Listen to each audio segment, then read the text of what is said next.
Buongiorno, mi chiamo Stephen Rabinowitz. Questo è Anthony Strait, Caitlin Clark, cacciatore di troll.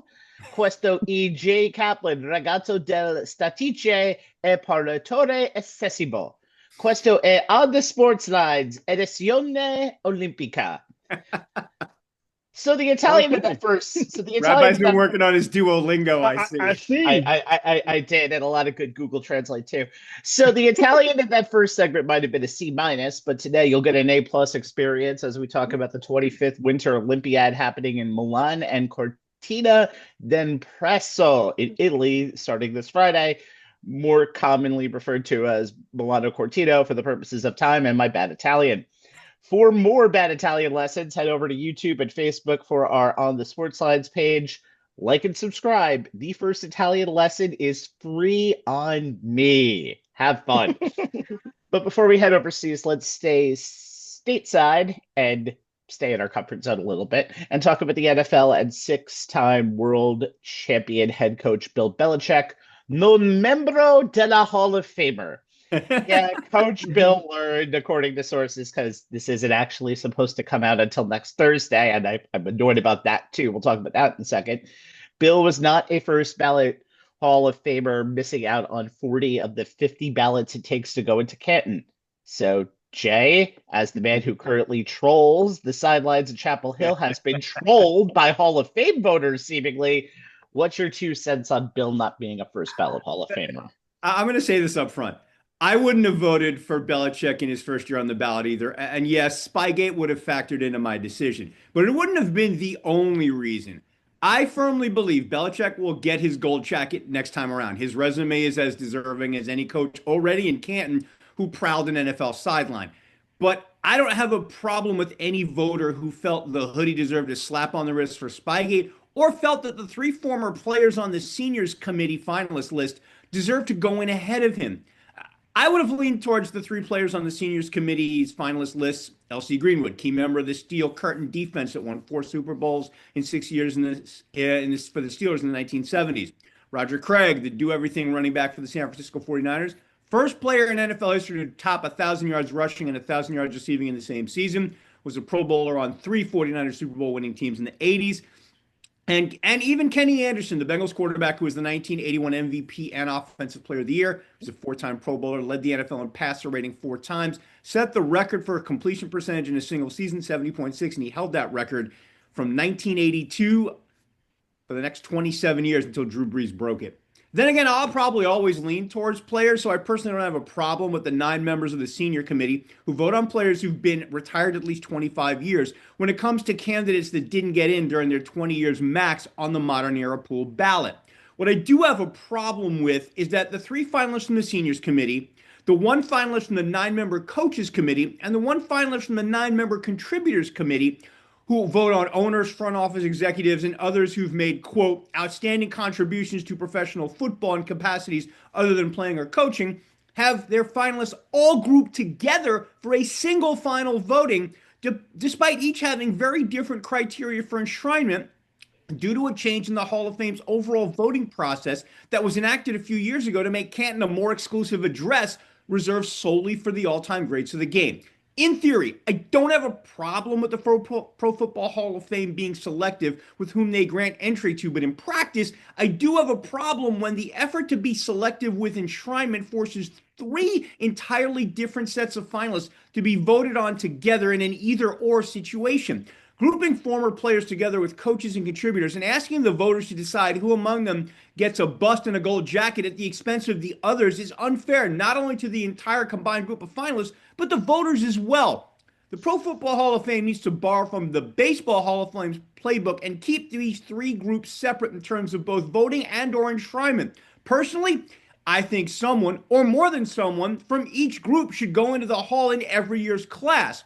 But if you want to keep each year's class tight, fine. Don't vote on the senior committee's finalists in the same year as the coaches and contributor committee finalists. The former players can go in on even-numbered years. The coaches and contributors can go in on odd-numbered years. Everyone wins that way, and the hall is better for it. There is no reason well-deserving finalists from each of those 3 groups should suffer because of a voting process, however well-intentioned, that forces them to be grouped together and voted on together every year. Yeah, and I think one of the interesting things is if I don't like coaches being only selected every 2 years because I think they mean probably the most to that sport. I think managerial wise and coach wise, but it is a good idea, and it's very confusing. I think football is one of those weird things where you don't they always want to have a set number, and that's not necessarily the case. Like there could be a year like nobody makes the Hall of Fame. I'm okay with that. It always makes for But the they're funnest poop. not. They're That's the not, other and I know. I'm okay with that though myself because it's always fun to see the Baseball Hall of Fame literally have no one go in and then see the weirdest Cooperstown introduction ceremony leader in that July or August. Anthony, your 2 cents on this situation. For me, I think it's more of the of the voters kind of focusing on one or two things to the entire body of work. Because I think Belichick probably should have gotten in on the first ballot, and not just because of his coaching. We forget how good of a defensive coordinator he was. I mean, you think about Yeah. this. He was the defensive mastermind of those giant teams in '86 and 1990, and his defensive playbook from the Super Bowl 25 again that managed to slow down the Buffalo Bills' K-gun offense that was just lighting up the scoreboard that season. That playbook is actually in the Pro Football Hall of Fame. So how about this? His playbook is in the Hall of Fame before he gets in the Hall of Fame in an ironic twist of fame. But then you also think about this is he was you know the he he led the Cleveland Browns to a playoff appearance in '94, beat Bill Belichick in the playoffs, and then had the Cleveland Browns on the right path. And then Art Modell and the whole moving the team out of Cleveland fiasco started, and the team kind of fell apart. And in fact, NFL Films did a documentary on that back in 2013 about that whole situation. And you think about this, he had Nick Saban on his coaching staff. I mean, think about the coaching tree from Bill Belichick, just off that team alone. He was a defensive coordinator on the Jets team in '98. When he went to the AFC Championship game, it was a top 10 defensive team. So it's just so I look at that as okay, the whole body of work. I know people focused on Spygate and focused on Belichick being a bit shrewd, his temperament on the sideline, and how he dealt with the media. But I mean, the results speak for itself. I mean, the Super Bowl championships, the fact that he turned around a New England franchise that had been really down the dumps since they had went to the Super Bowl way. He was a defensive coordinator on the Patriots team that went to Super Bowl 31 in '96. So I mean, he turned that around and he won with those Patriot teams who won in different fashions. Whether it was defense, run oriented, one happy to Tom Brady and all these weapons and Randy Moss and Wes Welker and just not one of the highest score offensive teams. And even though it didn't end the way they wanted, he does have the lone 17 in those regular season, unbeaten beaten season history. So I think on that alone, he should have got it on the first ballot. But I mean, and Jay made a good point. There was an issue with the voting and the fact that the Hall of Fame has so many backlog of players who have been on the ballot for so long, even coaches have been on the ballot for so long, and are still waiting to get in. I would watch that Rams highlight. I'm thinking, is Torrey Holt in the Hall of Fame yet? Because he's been on the ballot for a long time. Eli Manning's not going to get in this time around too. Now you get to a situation. Now you got Drew Brees. You're gonna have Brady on the back. You're gonna have a lot of good quarterbacks that's going to be on the ballot, and it's not going to get in anytime soon because it's such a backlog with players and coaches. So I do agree with Jay. They have to change the system up and the voting up a little bit. But as far as Belichick's resume, I mean, look, I'm not a fan of his neither. As far as all of the, just him being a patient head coach and all the other stuff.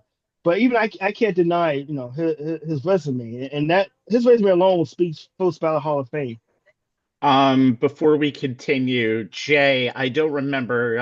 Are you going to pull a Bill Polian and say you did want him in the first ballot Hall of Fame, or No, say not no. even I was another very one? clear up front in Okay, saying that I I was would just going to not vote for say, him on first ballot. Very clear. you were very clear, but Because of Bill Polian, I wanted to be as you have to make unambiguous as I possible. have to make sure though later on if I'm going to ask you again if you did or didn't, just because that's number one for me. I said what I said. Yeah, where do you get off on on this Bill Polian? There's no such thing. If you want to punish somebody, that's fine, but shut up. Like seriously, shut up. Your team was not going to win that AFC championship anyway. You got destroyed in that AFC championship. Did the Pats cheat? Probably, but what's going to happen in the end? I don't think it should leave a stain on Bill Belichick's legacy. I think you look at the facts of what he did. That's point number one.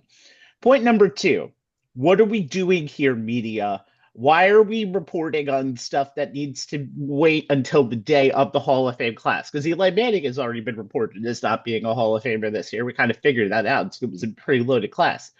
What are we doing though? You have other stuff to talk about. There were coaching vacancies that were filled this week. Is it that bad during a Super Bowl week that you don't have enough stuff to talk about, that you have to talk about this thing right here? That's stupid. Shut up. Let the NFL Hall of Fame committee, because you don't do this for baseball.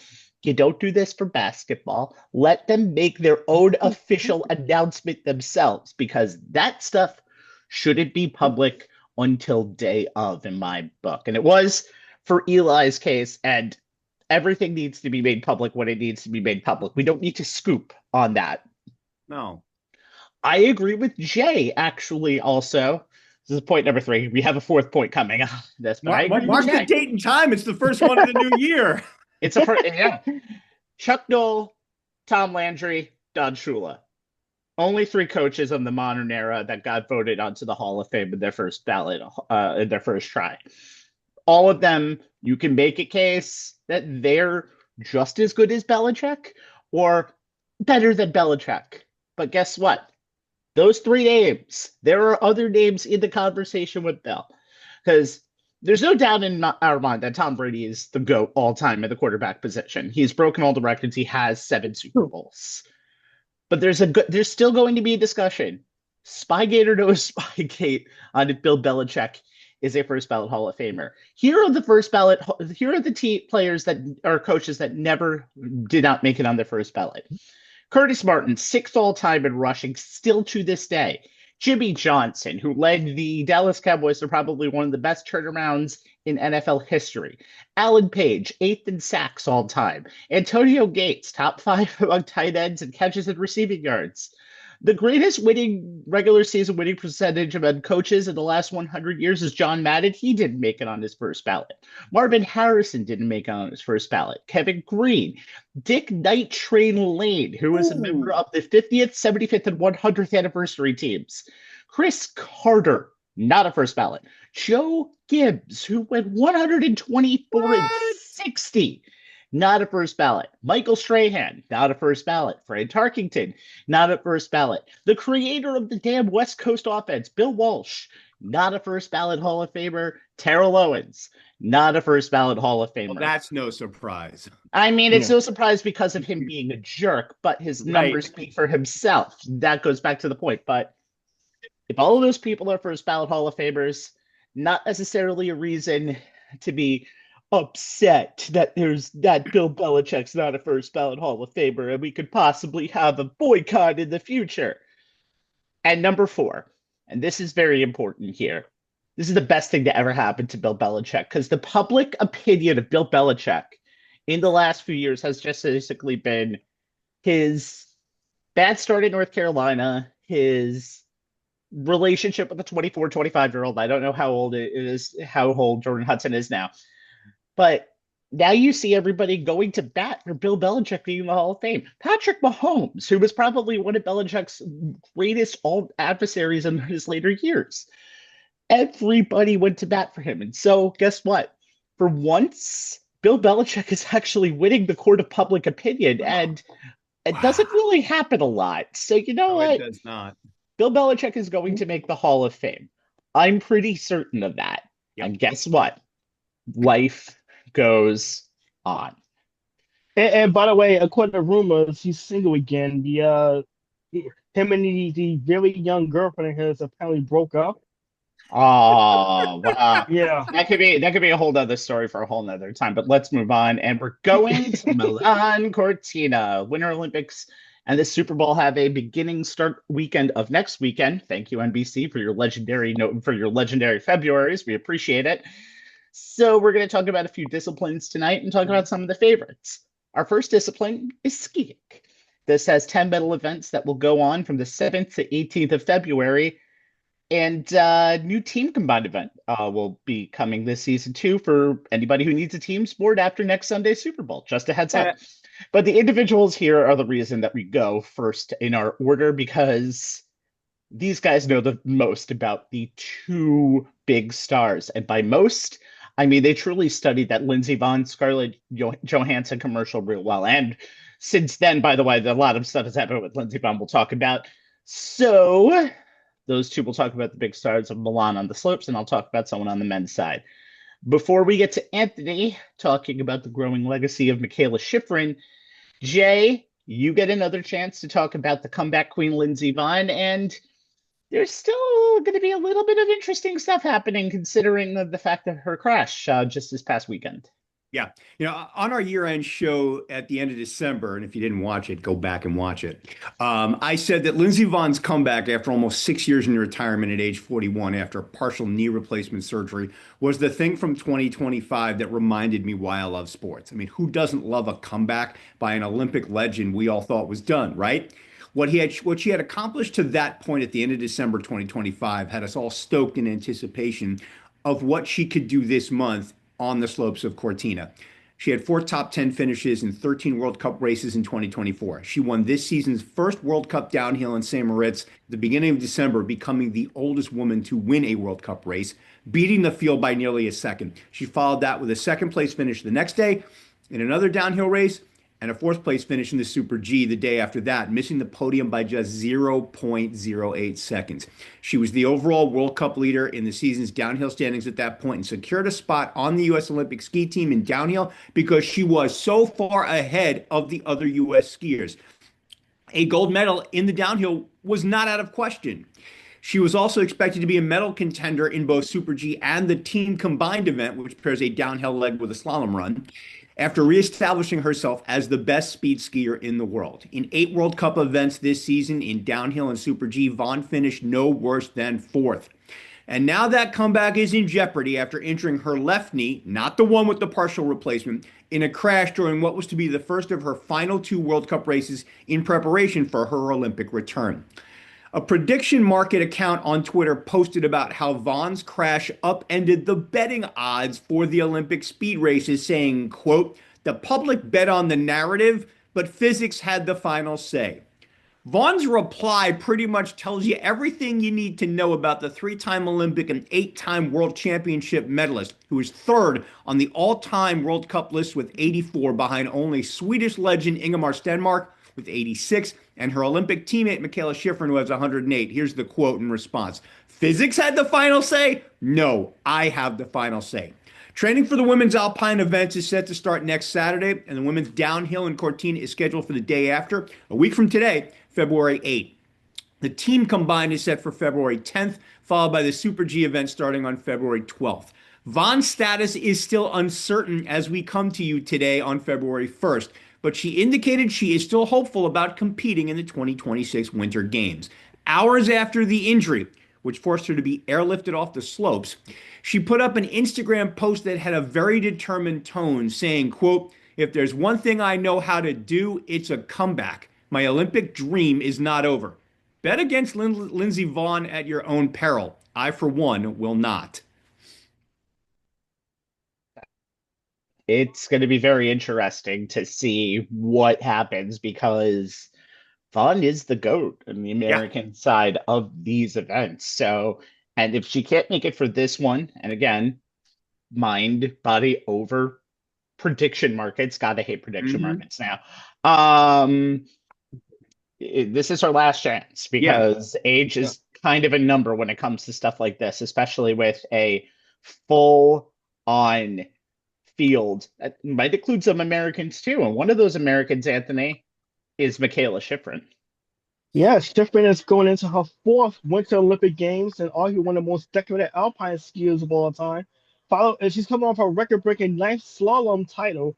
Yes, Jay, it took a week to pronounce that word correctly. Well done. I set you up by dropping the word in my segment, so I'm glad you picked up on the pronunciation of it. Well done. I picked up on the pronunciation of Italian words this week. Give me more credit than you. Hey, we gave you plenty of props at the top of the show, Rabbi. Come on, give Anthony his flowers. That's right. Not an easy word if you don't follow the sport. Hey, Rabbi, enough about the Rabbi, but who had the better grades at Hofstra? Clearly you did. I got by very easy on a very loaded curve.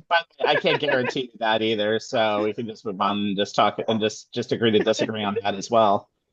Well, we'll get back to Michaela Schifrin. She's competed in 3 events this time, outside of the 6 that she did just 4 years ago in Beijing. The slalom, the giant slalom, and the team combined, which should be very interesting since this would be the first year of that event. She joined her 108th career World Cup victory, 7th-season slalom title just prior to the games itself. She has a chance to leave Milano. Milano has one of the most decorative Olympic alpine skiers of all time. Here's a potential milestone she's chasing. Most gold medals by a U.S. alpine skier. She already has 2, and which is actually tied for most all time. So one more will put her over the mark. Most medals overall by a U.S. alpine skier. She can tie or even surpass the all-time Olympic gold record mark. And most decorative Olympic alpine skier, obviously. She's challenged in the overall medal count, and that's men's and women's combined. We know about Michaela Schifrin's struggles in Beijing in 4 years ago in 2022, and also her struggles with post-traumatic stress disorder, PTSD, from a crash she suffered a couple of years ago. So her mindset, just as much as her ability to kind of dominate physically, has been just as much important. Shifting her thinking, her mindset has been more focused on the process, not exactly the outcome, being more open-minded, managing the pressure. And I just mentioned she's doing fewer events this time around, just the 3 that she is noted for. She's been planning her recovery a little more as far as any physical injuries, any subsequent issues with her PTSD. And also she's kind of been putting her career overall in more perspective. Focusing more on legacy over the medal count, even though she has the potential to add more to it.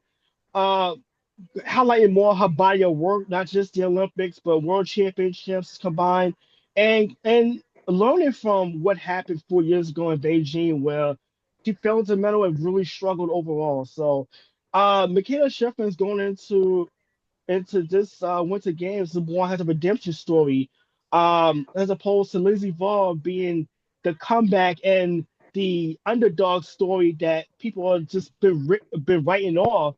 And she's proven time and time again that's not the case. So Schifrin is more about redemption, whereas Lindsey Vonn is more of the comeback and the cherry on top to an already legendary historic career.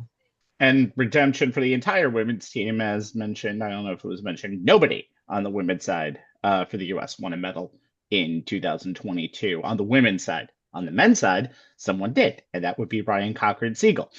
If you don't know the story about Ryan Cochran-Siegel, just look at his mother, Barbara Cochran. She won Olympic gold in the slalom in 1972, and there are 4 of his cousins that have been members of the U.S. Alpine ski team. Jimmy Cochran, Tim Kelly, Robbie Kelly, and Jess Kelly.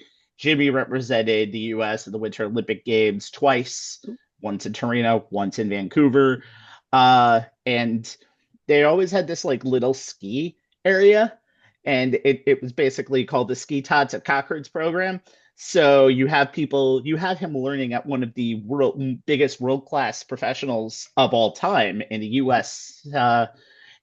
Realm. So here's the story of him going into the 2022 Olympics. He had his first ever cup win in 2021. early 2021 broke his neck, requiring surgery to his C6 and C7 vertebrae. And then he earned a Super G silver medal unexpectedly. Almost no one expected him to even medal when he did that in Beijing. So he's in his 12th World Cup season now. He did lose at one of the tune-ups at Beaver Creek to Marco Odermatt from Switzerland. This is an Olympic year. They'll be in Borneo for this, by the way, Borneo. And he has a very stellar career there. He actually had his lone World Cup win in that area. And he knows how the course is developed. He knows familiarity in that. And he won't be a favorite in this race. We talked about Ormat. There's other people out there. Alexander Amat killed, Dominic Paris, Franjo van Almen.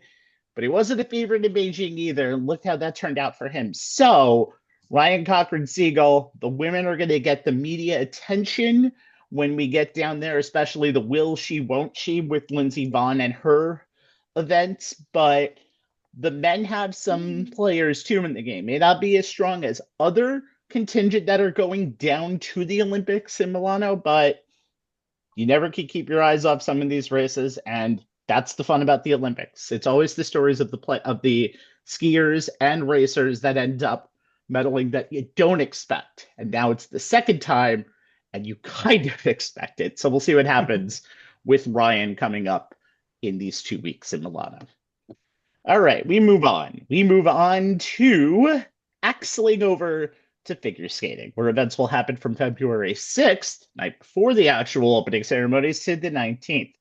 There is a new 17-year-old minimum for competitors, by the way, and the Russians are relatively not going to be there. There are some that will be considered individual neutral athletes, but the Russians are not the biggest focus in this discipline, and really any discipline, to be honest. The U.S. might have the favorites in the 3 disciplines we're talking about here. That's nothing new for the men. Last 2 Olympic champions are from the United States of America, and there's a beast that I'm about to talk about on the men's side. But on the women's side, no Americans have even seen the podium since 2006. But we'll start with Anthony and the most decorated Olympics at ice dance, who haven't won the gold yet, but Madison Chock and Evan Bates are finally looking for that Olympic gold. Oh, yeah, absolutely. They're one of the most decorated pairs of figure skating history. 3-time world champions from 2023, 2024, and 2025. And the 7-time U.S. national champions. Champions on top of 3-time Grand Prix final champions 2023-24, 2024-25, and 2025-2026 seasons. They're known for obviously the innovative and character-driven programs. And here are some of the, and I was watching some of the routines on YouTube the last couple of days. And for those of you who want an introduction to para figure skating, and you can't wait for the Olympics, I would say going to maybe Amazon and watch the Cutting Edge from 1992 with D.B. Sweetin. Great movie. Which is a really good movie. Great it's a cult movie. classic. If you want an idea of Olympic figures and para figure skating, but you can't quite wait until next weekend or actually the night before the opening ceremony. By the way, I think I said about the Summer Games. It's a terrible idea to have events scheduled before the opening ceremonies. It's an incredibly asinine thing. It's kind of the way it works out, especially considering figure skating. The team is a new event that they just prepared in 2022, and the way it works out, because every discipline has to be at least 2 days of stuff and practices. It kind of unfortunately works out that way. Yeah, it skews the schedule. Yeah, really but yeah, that's true. But getting back to Chock and Bates, here are some of the notable free dances.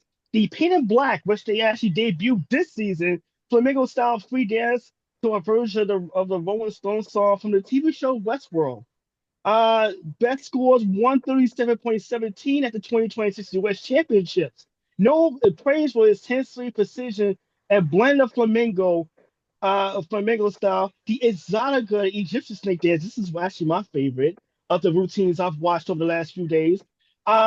Instead of a resurgence for the pair, this actually won them the U.S. national title in 2020 for Continent Championships. as well, included, and they later added a different program for the Olympic free skate in 2022, which leads to the contact, touch, and within that they debuted in 2022 Winter Games in Beijing to one of my favorite bands, Daft Punk, actually. And also the Circular Creation of Love, which is debuted in the 2023-24 season, and contributed to the second and third consecutive world championships in 2023-2024. And what I take away from this, and obviously, yes, the happily married couple, and that obviously helps with chemistry, is the fact that they're having fun. Like we think about a lot of these routines, and we think about also the summer games with the with with gymnastics too. They're having fun. They're enjoying themselves with these routines. That's one of the things I take away from more than anything, and it just seems like it takes the pressure off of nailing nailing these dances, and get it, and to be so precise and precision, and that's, I think that's really the art of the pair of figure skate. It's not just the chemistry; it's the fact that it's the fun, it's the artistic side of it, and bringing these songs to life on on skates no less. That just makes it such a world watch. And yes, Chalk and Evan Bates are definitely going to be the pair to the heavy favorites to walk out of Milano with gold. But just watching them alone, if you want to go on YouTube, or go on any streaming service and watch the routines, it's definitely a well watched and a sight to behold. And they are partners in more way than one, Anthony. They're married. Yeah, I think Yeah, he mentioned the happy he marriage. mentioned, Yeah, happy yeah, missed marriage. that. he Sorry. mentioned the happily married couple. Yeah, First Olympics that married. they've been married, by the way. Yes. Yes, yes. They've been together since 2014, but they've been Mhm. married recently. Yes. Yeah. They've been together since 2024, if I remember 24. correctly. They Hmm. got married in 2024 over in Hawaii, actually. Hmm. So, Jay, the women's actually interesting just because of the fact that there's another woman that you might mention in this segment. When we talk about Amber Glenn to win gold on the women's side. But there's a comeback kid by the name of Alyssa Liu. Great story, and there's a good chapter that she can write when she's over in Italy. Yeah, to say that the U.S. women's figure skating team is deep would be an understatement. 6 of the top 17 skaters in the world rankings are American, headlined by Alyssa Liu, Amber Glenn, and Isabel Levito, who give the U.S. 3 medal hopefuls in women's singles, and they're looking to break a medal drought that Rabbi alluded to in women's singles that goes all the way back to 2006 in Turin when Sasha Cohen took home the silver. The U.S. women's last gold in singles, you have to go back 4 more years to 2002 when Sarah Hughes was atop the podium on home country ice in Salt Lake City. Michelle Kwan joined her on that podium as she took home the bronze. Glenn, 26, is a former U.S. junior champion who stepped away from the ice for mental health reasons back in 2015. She added a triple axel to her repertoire during the pandemic, returned to the ice, and has since won 3 straight U.S. championships, as well as last year's Grand Prix final. And she heads to the Olympics ranked #1 in the U.S. and #3 in the world. Levito, 18, won silver at the 2024 World Championships and was the 2023 U.S. champion. Unlike Liu and Glenn, she doesn't have a gold medal from a major international competition, but she comes in her first Olympics ranked #5 in the world with eyes on adding one to her trophy case. But as Rabbi said, it's the 20-year-old Liu who, in my humble opinion, is the one to watch. Like Glenn, she walked away from the sport for a stretch, but her story is a little more intriguing. She was the youngest U.S. women's champion in history at age 13 when she nailed 2 triple axels at the 2019 U.S. Figure Skating Championships. No woman had ever cleanly landed more than one in the event, en route to claiming her first national title. 3 years later, at 16, the Oakland, California native was the youngest member of Team USA at the 2022 Winter Games in Beijing, where she finished 6th in her Olympic debut. Shortly afterward, she abruptly retired. A few months later, she found herself trekking through Nepal, hiking the trails around Mount Everest with her best friend. She learned a lot about herself on the trip and seemed content to leave skating behind.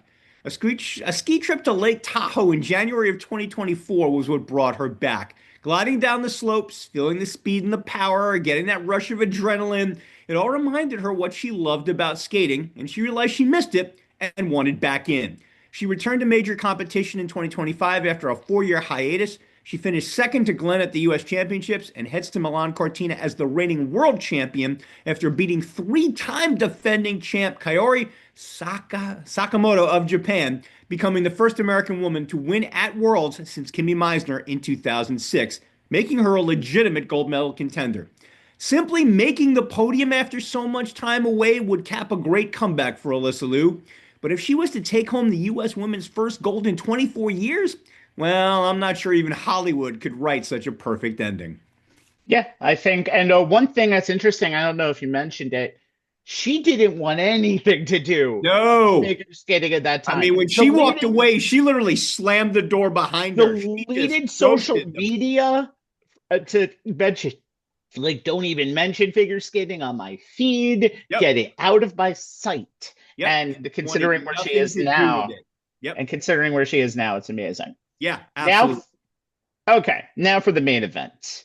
And he is the main event. There's no reason to talk about anybody on the men's side because that's not really a team. I mean, the team sport is more the whole entire team, but it's honestly Ilya Milanin's show. It possibly is Ilya Milanin's Olympics. He is about to become a major superstar. This guy is known as the quad god, and there is a reason for that. He has a proficiency in 4 rotation jumps known as quadruples. And here's how he's about to become a household name. The man has not just dominated. Now, just look at this. Notice how Simone Biles has taken women's gymnastics to a new level. Ilya Milanin has taken men's figure skating to a level that we've never seen before. The records that this man holds is amazing. He is the only skater to ever land a quad axel in competition. He first accomplished the feat in 2022. 4.5 rotations, stubbornness worthy of supremacy, crashed on the ice the first time he did it, and he failed. And then he won the men's junior championship in 2022. Was second in the U.S. Olympics in the U.S. championships in 2022, but was not selected for the team based on youth, based on the fact that he didn't do a lot in that real Olympic time span, and you don't have to take the top 3.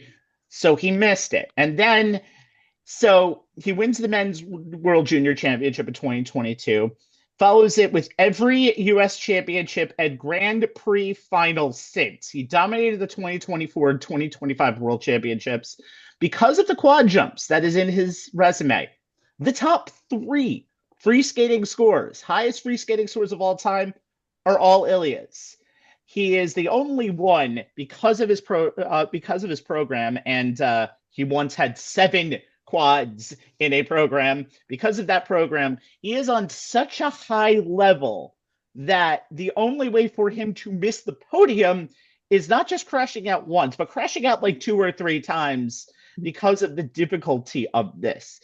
It is insane. He didn't compete after the 2021-22 season, first alternate, and now he is by far the top contender. He has the longest winning streak in the history of figure skating's U.S. scoring system. Currently, if Ilya Milanin is in a competition, he's won 14 consecutive times. The man has a standard that is not just a standard, it is a new level. It's almost insane to see what this guy has done for the sport of men's figure skating. They asked Elvis Stoico, who was known initially as Mr. Quad, saying there's so much of the program that a skater doesn't get a chance to do. But 3-time world champion Patrick Chand has called Milanin a athletic freak and the Michael Jordan of figure skating. Michael Jordan brought everybody, sorry, Anthony, I'm going to mention him. Michael Jordan brought everybody else on the court to a new level. Ilya Milanin is a level all above himself. There's a reason why I mentioned him in nominations for last year's Athlete of the Year, because he shines above the rest of a sport that is pretty damn competitive as is. But you're going to see a lot of Ilya Milanin, and just watch some of his stuff on YouTube because it is stuff that you will never, ever see before. I guarantee it. Okay. About a year ago at this time, moving on, there was this big hockey event called the Four Nations Cup U.S. won once against Canada, but when the finals of the event came around the country, not the 51st state of Canada, Canada was victorious. Now it's time for the rematch. It's known as the Olympics, which have gone the last two Olympiads without professionals. They're back in this 12-team tournament. Let's focus on a quarter of them, starting with the man we call USJ, and talk about the Olympics on the American side. Wow. Nicely done, Raph. I give you a clap for that one. You know, I went to the lab this week to do you this. did. One. I can tell. For the first time since the 2014 Sochi Winter Games, men's Olympic ice hockey will feature NHL players, which should make for a hell of a tournament. Headlined per usual by the USA and Canada. Team USA GM and Hockey Hall of Famer Bill Guerin has put together a squad of 14 forwards, 8 defensemen, and 3 goalies that may not have all-stars at every position, but it is a well-put-together team that has players who fit their roles for head coach Mike Sullivan to take to Milan-Cortina for the 2026 Winter Games. Guerin was very matter of fact about building the roster that way, freely admitting that some of the snubs would surprise and even upset folks who follow the game. And when you look at who is not on the team, you can understand why some think Guerin was hit in the head by a wrist shot from Dallas left winger Jason Robertson, who is the top U.S. forward in points with 48 and number 2 in goals with 24, but didn't make the team. Neither did the likes of Alistair Brinkett of the Red Wings, Cole Caulfield of the Canadiens, Trevor Zegras of the Flyers, and Troy Terry and Cutter Gaudier of the Ducks. All of them are in the top 15 of U.S. forwards in both points and goals. Among the U.S. defensemen who are in the top 10 in either points and or goals that didn't make it, Lane Hudson of the Canadiens, John Carlson of the Caps, Shane Grosbehere of the Canes, our own Adam Fox of the Rangers, Matthias Samuelsson of the Sabres, Jacob Trouba, and Jackson Lacombe of the Ducks. Something weird about a whole lot of Ducks not making an international hockey team, right, guys?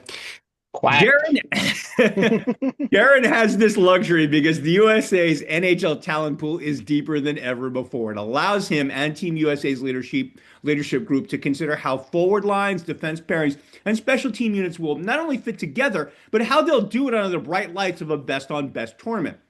This isn't regular season NHL hockey, nor is it an all-star game, which is why Guerin gave more weight to each player's total body of work as opposed to recent production. It's also why 21 of the 25 players on the U.S. Olympic roster played in the Four Nations tournament. The chemistry of that team was the biggest thing for Guerin, and he wanted to replicate that for the Olympics, saying, quote, "I think the chemistry allowed the guys to play the way that they did, the willingness to accept their role, the willingness to do things that maybe on their NHL team they're not asked to do. Take a little bit less ice time, play a different role. All of those things went into it, but the chemistry was one of the biggest things."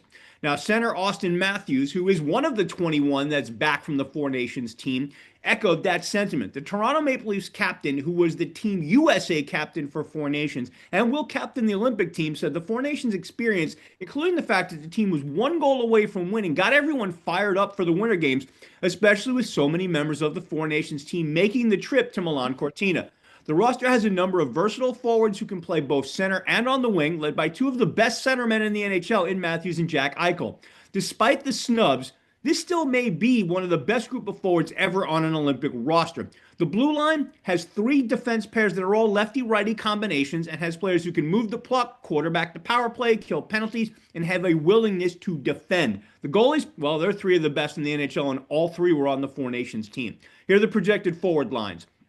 The number 1 line of Eichel centering Brady and Matthew Tkachuk worked well in the Four Nations. The Tkachuk brothers obviously have chemistry, and Eichel was the ideal playmaker and scorer driving the middle of the ice between them. Eichel will also be on the penalty kill unit. The number 2 line of Matthews centering Matt Boldy and Jake Gunsel might be the U.S.'s best scoring line. Matthews and Gunsel are natural goal scorers, and they were line mates for Four Nations. Boldy, well, all he's done is average 29 goals a year over the last 4 seasons, and he should get plenty of good scoring chances playing on this line. Jack Hughes centering the number 3 line lets the USA go 3 deep down the middle, and pairing him with Dylan Larkin, who can play on the wing or in the middle, and Tage Thompson gives the USA a versatile third line that can win faceoffs, check, control the puck, kill penalties, and even light the occasional lamp. The number 4 line is exactly what you want from your top checking line, with Vincent Trocheck centering his Rangers teammate JT Miller, along with Clayton Keller. They'll win faceoffs, they'll control the pucks, and they will shut down an opposing scoring line as well as kill penalties. Keller and Thompson weren't part of the Four Nations roster, but they were a huge part of the USA's first gold medal in 92 years at last spring's World Championships. The projected defense pairings are as follows. The number one pair of Quinn Hughes and Charlie McAvoy are puck movers. They'll get the U.S. through the neutral zone and get the offense going. The number two pair of Zach Werenski and Seth Jones played together when they both were in Columbus and should be able to reignite their chemistry, giving the USA a solid second pairing. The number three pair of Jacob Slavin and Brock Faber were a strong lockdown pair at Four Nations. Jones and Hughes were not on the Four Nations team. Hughes, who was the Norris Trophy winner in 2023-24, missed the Four Nations competition due to an injury, and he's the biggest addition to Team USA for the Olympics. As for the goalies, Connor Hellebuyck, who won the Hart Trophy as NHL MVP and the Vezina as the top goaltender last season, was the number one netminder for Team USA for Four Nations, where he posted a .932 save percentage and 1.59 goals against in 3 games. And he'll have the same role in the Olympics, as will his backups. Jake Ottinger will once again be the number 2 and will likely start one of the last 2 group stage games against either Denmark or Germany to keep Hellebuyck fresh. He had minor arthroscopic knee surgery back in November to address a nagging issue. Jeremy Swayman will be the insurance for both Hellebuyck and Ottinger as the number 3. The fact that any of the 3 could be the primary between the pipes gives the U.S. terrific depth in goal. The USA, which came up just short in last year's Four Nations face-off, hockey's first best-on-best international event since 2016, losing to Canada in overtime in the final, hasn't won a best-on-best men's hockey tournament since the 1996 World Cup of Hockey. This may be the most complete hockey team they've brought to a major international competition in recent memory. Their beating heart, just like the Four Nations team, is the Tkachuk brothers, and with their insatiable desire to win, they may just give the red, white, and blue their best chance to finally dethrone Canada and take home Olympic gold. 2 Tkachuks, 2 Hughes, no waiting. There you go. One thing I will say about that, by the way, the only people who they don't bring back from the Four Nations team are both Rangers currently at that time in Kreider and Fox. So we'll see. It's going to be very interesting. But Anthony, when the U.S. is good and they bring their strong team, Canada usually brings a stronger team over to the Olympics, and this is no question. By the way, no coincidence on iron that when a Team USA split, I have to talk about Team Canada in this segment, so bear with me, people. But how good is a team when Sam Bennett, Connor Bedard, and Matthew Schaefer are all snubs on a team that's already stacked and it's already bringing back most, if not his entire Four Nation face-off roster. Because the forward position, you have 2 of the best players in the game, and Nathan McKinnon and Connor McDavid leading your group of forwards. McKinnon by himself, 32 goals, 66 points in 38 games this season. McDavid, 69 points in 40 games, including 24 goals. On top of that, you have Sidney Crosby, who's going to be one of the wingers on this team. Sam Reinhart is another winger, and head coach John Cooper also has Mark Stone to kind of pair to throw that pair in, along with Bo Havard. The defensemen, a group that includes Drew Downey, Josh Morrissey, and Shane Theodore, is led by Cal Makar, who has 44 points in 38 games. And can also run the power play. I guess when you have Mac on your team, Matthew Schaefer becomes indispensable, even though it kind of would have helped to have another defenseman who could light up the lamp in this case. But the question mark on this team is going to be that goalie. Adrian Hill is not on the team. And you add Darcy Kempler, who was a Vezina finalist from last season. And also Jordan Bennington, who turned back the clock to 2019 and had all Canada singing Gloria by the end of the night. He hasn't played well this season. He's 7-9-6 overall, 870 save percentage, and a 3.44 goals against. No goalie with at least 20 games played this season has most numbers. His underlying numbers are even more brutal. A minus 17.31 goals saved above expected. So Team Canada, if they're going to be knocked off, it's going to be whether or not they can keep goals out of the net. But there's no question, top to bottom on this roster, they can also score goals. It's just going to be a matter of can he stop them. And that's going to be the big difference between whether or not they get the gold medal or it be someone else, maybe Team USA, or, and I'll set you up, Rabbi, with this one, another team that's kind of flying under the radar from Finland. Another Ducks reference. By the way, I do want to mention something quickly on Canada. Not only do they have 16 of the members of this team won a Stanley Cup. 19 were on the Four Nations team. Woo! And the rarity, you got two players on that team with Olympic experience themselves. Doughty and And Crosby played in Crosby, yes, 2010 and 2014. Crosby, the game winner, the gold medal goal back in 2010, and a lot of U.S. fans remember that too. It was kind Painfully. of, yes, but it was a good moment for them on home ice. Okay. Finland's an interesting team. They won gold at the 2022 Beijing Olympics. They'll have another similar team from the Four Nations Cup. Remember, Sweden and Finland also participated in that. The biggest difference, though, is their best player might be not there. It won't be there. It's Alexander Barkov, Florida Panthers center. He was had a preseason of the knee injury and is out for the entire regular season. Could see him back for the Stanley Cup playoffs. We'll see. So they added some interesting players. Ilya Tolvanen from the Kraken, Oliver Companion from the Montreal Canadiens, and Joel Kivaranta from the Colorado Avalanche to that group. The defense is the biggest one. Also, Mikko Lanaton, who actually hasn't played in America since 2021. He's played for the ZSC Lions in the Swiss National League, and he'll be on this team for the Olympics. No replacing Barkov. You have other people out there. Patrick Laline of the Canadiens hasn't played since October either, so he's not going to be there. But you have two big time names out there, Mikko Rantanen and Rupe Hintz, and that's going to be a big help because not only are they both Finns, they're both Dallas Stars. So they're two of the most dangerous scorers, and they have a lot of interesting interesting timelines and similarities. Also, Adela Star is the top defenseman. Miro Heiskanen, that's going to be him listed. He missed the Four Nations face-off also with a knee injury, healthy now. You got Esa Lindell also, another star as well. So this team is interesting because a lot of talk is going to be about the U.S. and Canada. Those two are by far the best out there. But then you have also the goalie in Swaros, who's at Swaros from the Nashville Predators. Clear number one. Then competition's a little different now. You have Kevin Lanikin from the Vancouver Canucks and Ukko-Pekka Luukkonen from the Buffalo Sabres, the very surprising Buffalo Sabres in this year. So that spot is up for grabs. I would assume they're going to stay with Saros as much as they possibly can, because just like Binnington, he stepped up in the big moments in the Four Nations, and you go with the one that's helped you in international competitions.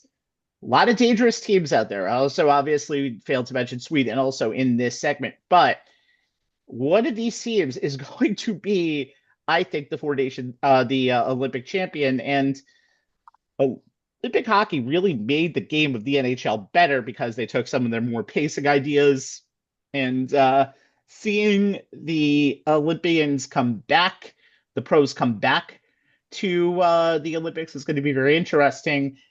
And of course, also the skating arenas are also going to be very interesting. If you've heard that in the news, we'll see how all of this shapes up as the Olympics start next week. Finally, let's go out of the comfort zone one more time and talk about the 232-person contingent heading to Milano-Cortina. Talked about for many different reasons. Whether they be history makers already, about to make history, or as we start with Anthony, they have the personality to be a star even if they weren't snowboarding or dating the NFL's all-time single-season sack leader in Myles Garrett. Anthony, let's talk about Chloe Kim. You know what? I have to give a shout out because she is, I consider my anime Eskimo sister. We are basically bonded by our love for anime. Okay, Myles Garrett's my Eskimo brother.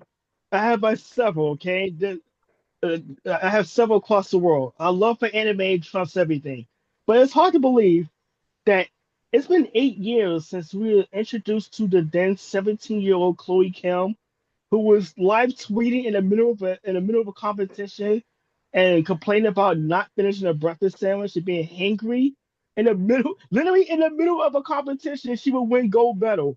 But yes, 8 years later, and the now 25-year-old Chloe Kim is aiming for her third consecutive gold medal in the half pipe, but she is not going in unscathed. She did suffer a torn labrum in her shoulder during training earlier this month and is still considered a top contender. However, that injury, even though she's saying she's good to go for the Olympics, is kind of worth taking a note. It is worth noting and watching if that will have an effect on her performance.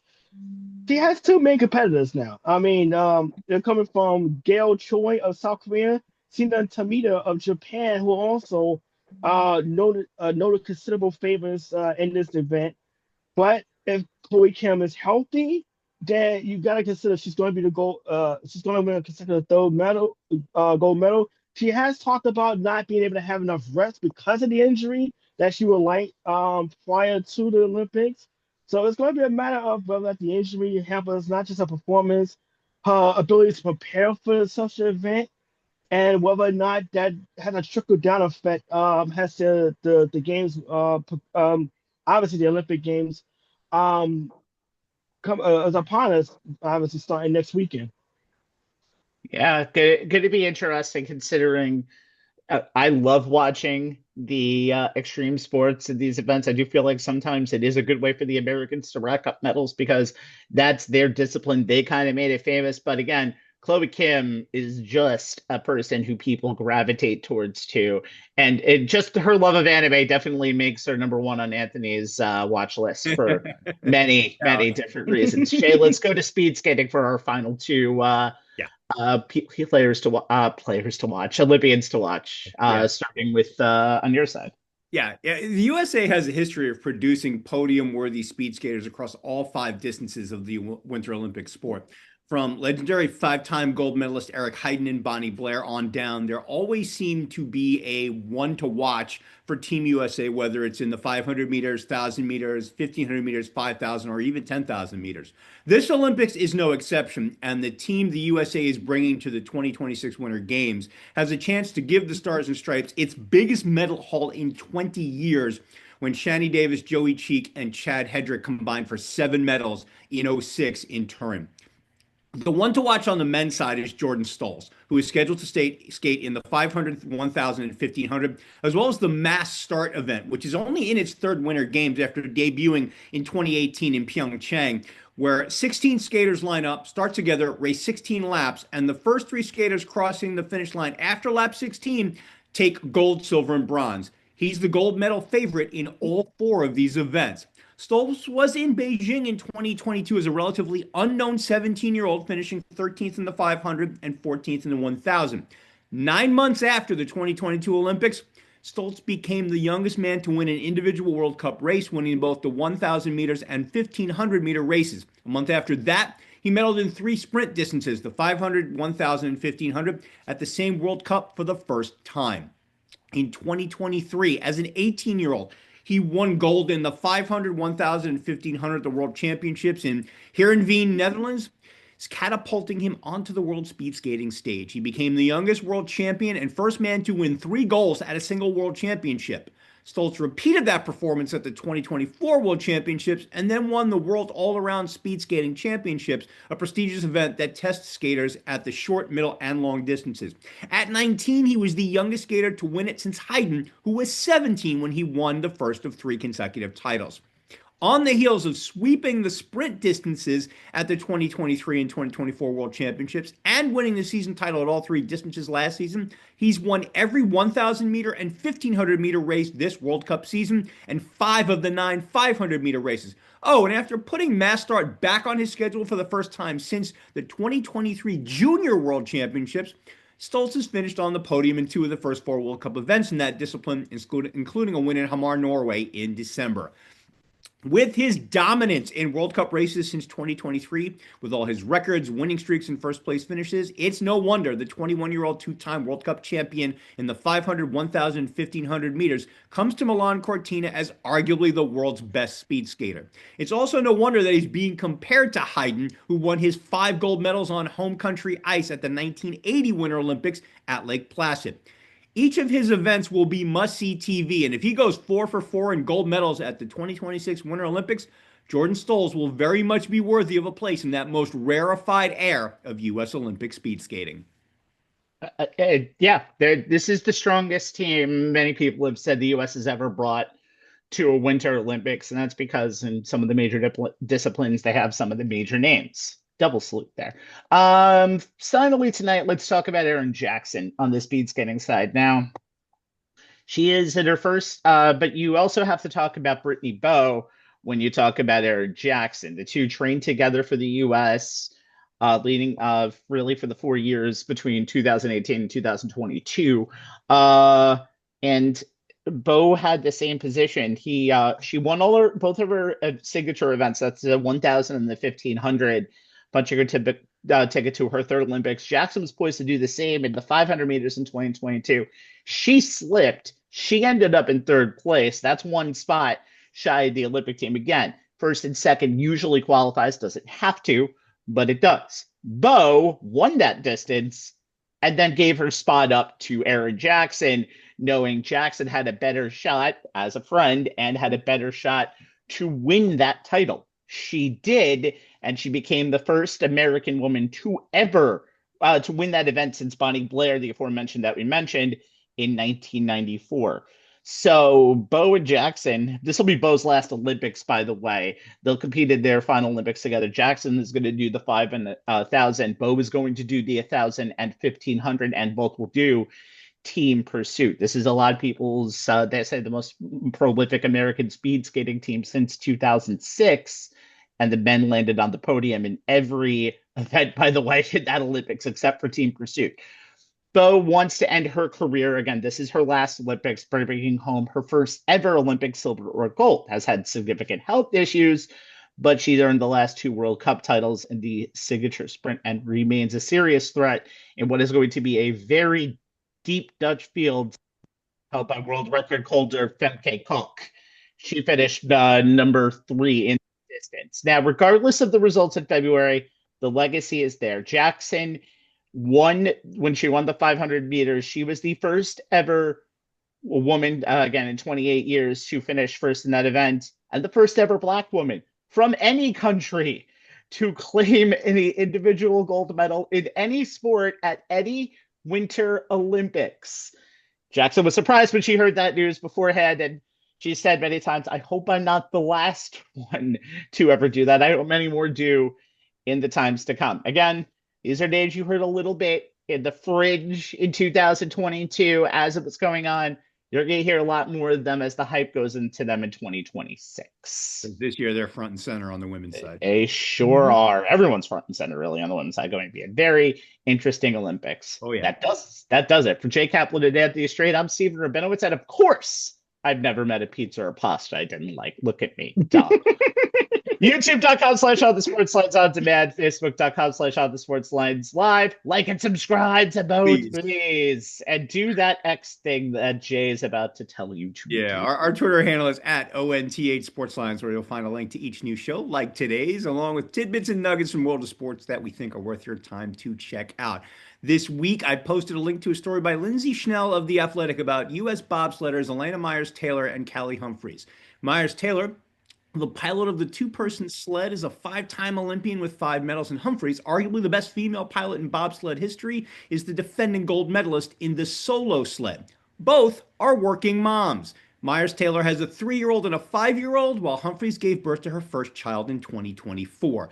Both Humphreys and Myers-Taylor are described by their teammates as total badasses and by their coach as powerhouses. And each says that being a mom has changed their perspective on their sports-related dreams, but has not diminished them. The piece is a well-written look inside the challenges of being both a mom and an Olympic athlete, and the read is well worth your time. All right, guys. See you next week for our Super Bowl 60 preview. we might just re-air our Super Bowl 49 video and just dub all over it. You have to find out when you watch. Good day. Good day, Good day, everybody. everyone.